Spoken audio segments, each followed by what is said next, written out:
hoje vai ser o nosso último vídeo sobre memória. Outro tipo de memória principal é a memória cache.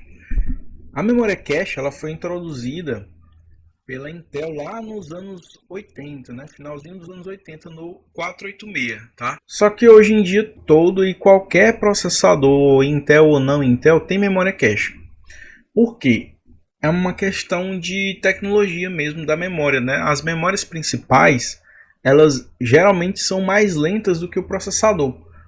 E isso historicamente, né? Então, historicamente, as CPUs sempre foram mais rápidas que as memórias. E até hoje funciona assim. Conforme as memórias vão melhorando, né? As CPUs também vão melhorando. Então, a disparidade continua, né? O desequilíbrio continua, tá? Então, sempre as CPUs vão ser muito mais rápidas do que as memórias RAM, a memória principal, tá?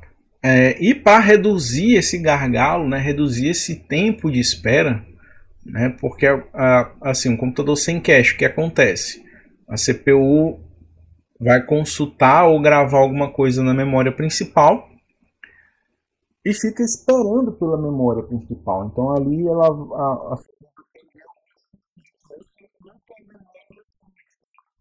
quanto mais lenta a memória, mais ciclos a CPU tem que esperar. Vai ficar parada. Então, geralmente a gente tem um esquema semelhante a esse, né? A gente tem uma CPU e dentro da CPU a gente tem a memória cache. E essa memória cache está ligada aqui ao mesmo barramento que a memória principal. Então, tudo que a CPU precisa, a memória cache vai buscar na memória RAM e vai acumulando aqui. Então, o tempo de espera da CPU é reduzido por conta dessa antecipação de conteúdo na memória cache.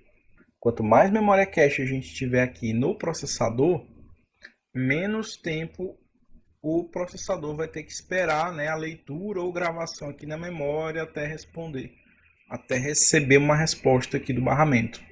E a gente tem aqui um exemplo, né, a imagem aqui é de um Core i7, se não me engano.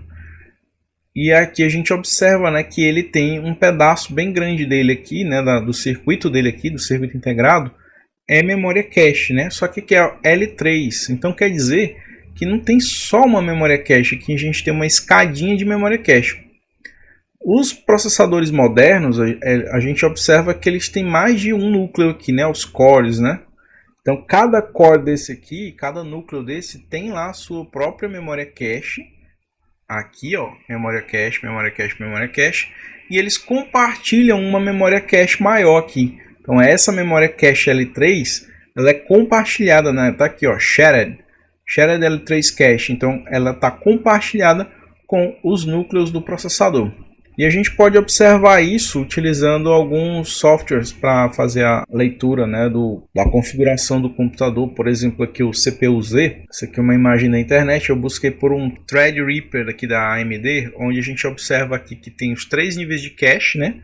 A gente tem L1 de data, L1 de instruções, L2 e L3 aqui. Então a gente tem 3 níveis de memória cache e na cache L1 tem 2 tipos, né, que é para dados, né, e para instruções, tá? E a memória cache nesse caso aqui ele tem 4 vezes 8 megabytes. Só 32 megabytes de memória cache. Aí a gente vai ver lá na hierarquia das memórias por que essa memória é tão pouquinha, né? Qualquer pendrive hoje a gente encontra uma capacidade maior do que isso, né?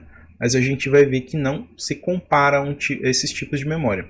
Outro tipo de memória que a gente não pode deixar de falar é a memória ROM. Porém, ela não tem muita influência no funcionamento da máquina, tá? A interação entre memória ROM e a CPU é mínima, tá? É quando o computador é ligado, é iniciado, da memória ROM vai ser carregado o mínimo e a partir disso toda a interação vai funcionar com base na memória RAM, né, memória primária, memória principal e os dispositivos de armazenamento. Então a memória ROM, que significa Read Only Memory, né, ou memória somente leitura, tem esse nome, né, porque de fato as memórias, os primeiros chips de memória ROM, eles eram apenas de leitura. Eles eram gravados na fábrica e saíam dali com aquele programa gravado na fábrica e nunca mais podia mudar. Só que aí esses chips foram evoluindo, eles ganharam propriedades diferentes, né? Então a gente tem as memórias PROM, que são memórias ROM programáveis. Agora eles poderiam fabricar muitas memórias, né? E elas iriam ser personalizadas depois, né? Antes disso, né, as memórias eram simplesmente encomendadas, né? Elas eram fabricadas para uma placa específica e pronto. Já com as PROMs, né, o chip era fabricado em escala e esse chip depois ia ser personalizado para cada placa, né, para cada computador. E depois vieram as Erasable PROM, né? Ou seja, a mesma memória PROM, só que agora ela é apagável, né? Ela era programada e ela poderia ser apagada, né? Para ser reprogramada. As EPROM, elas têm como uma característica única, né? Essa janelinha de vidro aqui. Para apagar esse tipo de memória, ela era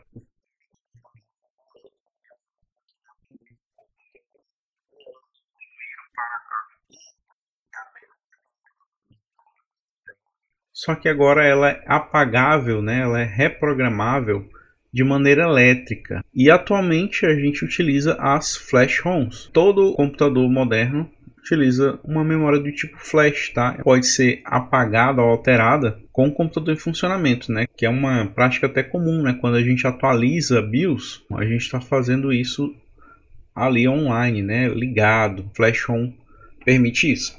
Dentro desse tipo de memória, como eu já falei, a gente só tem o mínimo gravado ali. E o mínimo que a gente precisa para um computador iniciar é o BIOS, né, que é o Basic Input Output System. Nele a gente tem o POST e a gente tem o Setup. O POST é Power On Self-Test, né, que é o que acontece nos computadores modernos quando a gente liga eles. A tela que tem a logomarca do fabricante do computador, por trás daquilo ali está executando o POST, né, o Power On Self Test. Ele executa uma verificação do hardware, né? Faz um checklist. O processador está ok, memória está ok, discos de memória secundária ok, e depois disso ele lança ali o primeiro dispositivo de boot que está configurado no setup.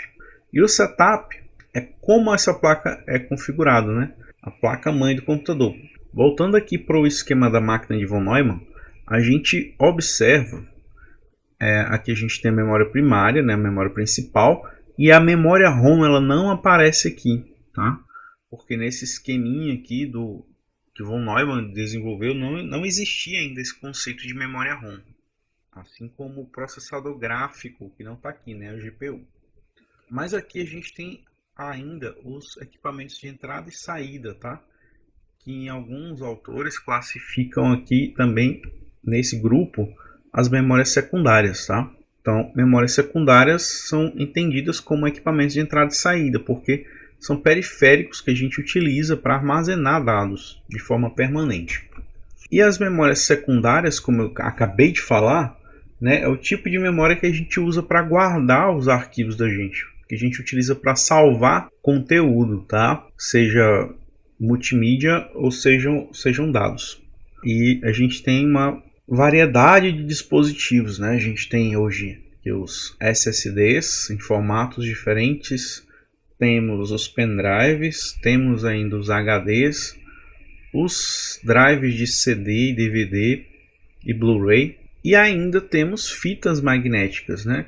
As fitas LTO, no caso uma LTO6 aqui que pode armazenar até 6,25 terabytes de dados, tá? Então essas fitas eram utilizadas para fazer backups de grandes volumes de dados. A gente pode agrupar aqui em memórias eletrônicas, que são as memórias do tipo flash. No caso, a gente vai ter aqui os SSDs, são os SSDs do tipo M2, né, NVMe, e os SSDs do tipo SATA 3. A diferença entre eles é a interface de comunicação, né? Esse aqui utiliza a porta SATA, permite ele trafegar até 6 GB por segundo, e esse aqui, o NVMe, quando utilizando a interface PCI Express, já tem SSDs transferindo aí a casa dos 5 GB por segundo, tá? Que é bastante veloz. Temos os pendrives também, que são memórias eletrônicas, né?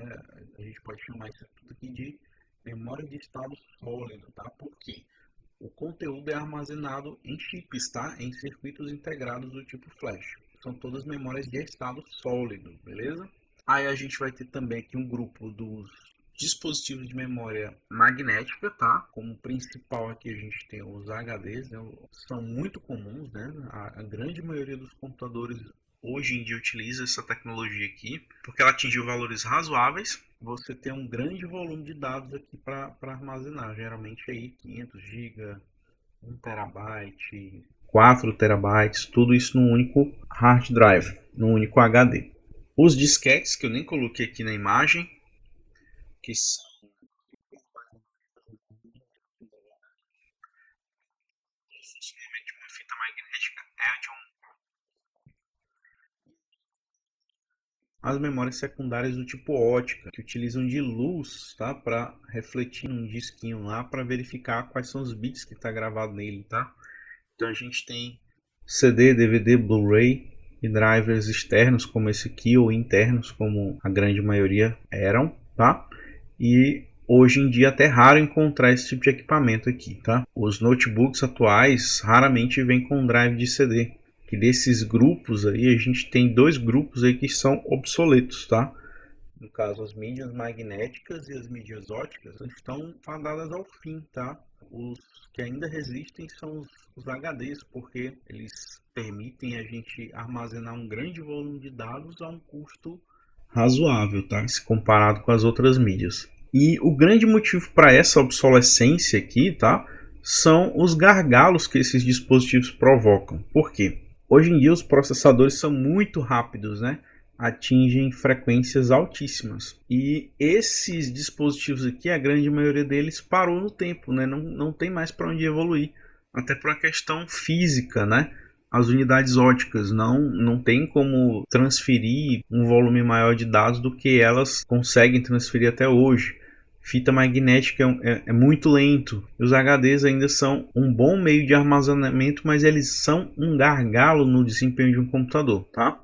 Porque eles demoram muito tempo para carregar arquivos e principalmente para gravar arquivos eles demoram ainda mais. Então isso provoca aqui uma espera, tá? Ó, enquanto o processador precisa de dados, né?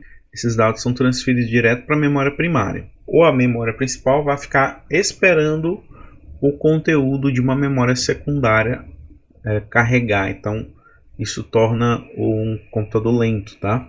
E a gente pode observar isso mesmo num computador nosso, do dia a dia.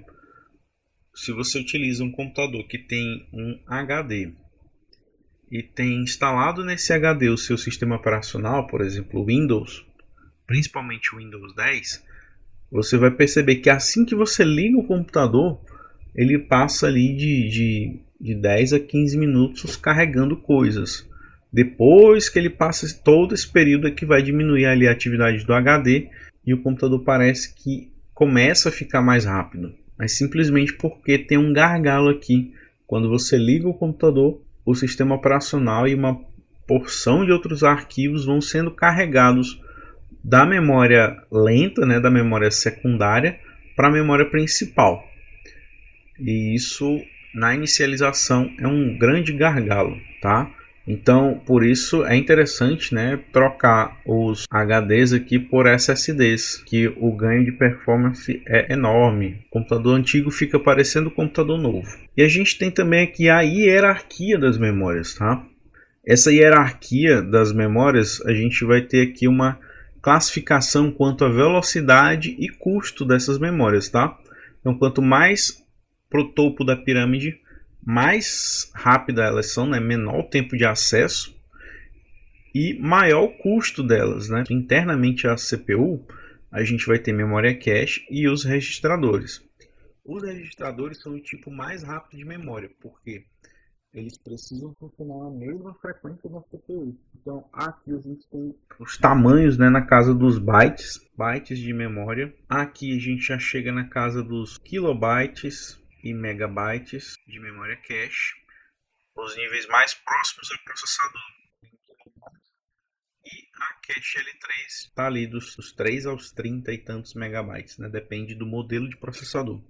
Porque essas memórias aqui elas são dentro do processador, são internas. Tá? E elas geralmente são muito rápidas. Mas muito rápidas quanto? depende das frequências internas do processador, porque elas são memórias internas. Mas elas são muito rápidas e muito caras, né? Por isso que não tem muita memória cache. Ou quando tem muita memória cache num processador, ele tende a ser mais caro. Aqui na memória principal, a gente tem na casa dos gigabytes de memória. Tá? É muito comum aí computadores com 4 gigabytes, até mesmo com 32 gigabytes. Então a gente tem essa faixa de espaço aqui para esse tipo de memória, né, que atinge essas velocidades. Aqui nos SSDs, né, a gente já vai ter aqui SSD e HD, comumente aí começando nos 500 GB até 4 terabytes aí num único dispositivo, tá? No caso um HD. No caso dos SSDs aqui, quanto maior, né, mais caro, é claro, mas quanto maior, mais rápido também. E no caso dos HDs, né, a gente vai ter aí uma solução para armazenar grandes volumes de dados, tá? Então a gente observa aqui que a velocidade, né, as taxas de transferência vão diminuindo e o tamanho vai aumentando, né? E isso aqui também inclui o custo, tá? O valor por byte ou por megabyte vai caindo aqui se a gente fizer contas. E por último aqui a gente tem as unidades óticas aqui que vão funcionar, né, na casa dos megabits por segundo, né, as taxas de transferência, o que é bastante lento, o que é bastante ruim. E ainda é muito frágil, né, porque um DVD, um CD não pode sofrer nenhum tipo de dano, né, que às vezes causa o impedimento de leitura, né, desses dispositivos. E aqui, no caso dos pendrives e cartões de memória, já temos dispositivos aí permitindo fazer leituras e gravações na casa dos 100 megabytes por segundo, tá? Isso são dispositivos externos. Segue as referências, por hoje é só. Até o próximo.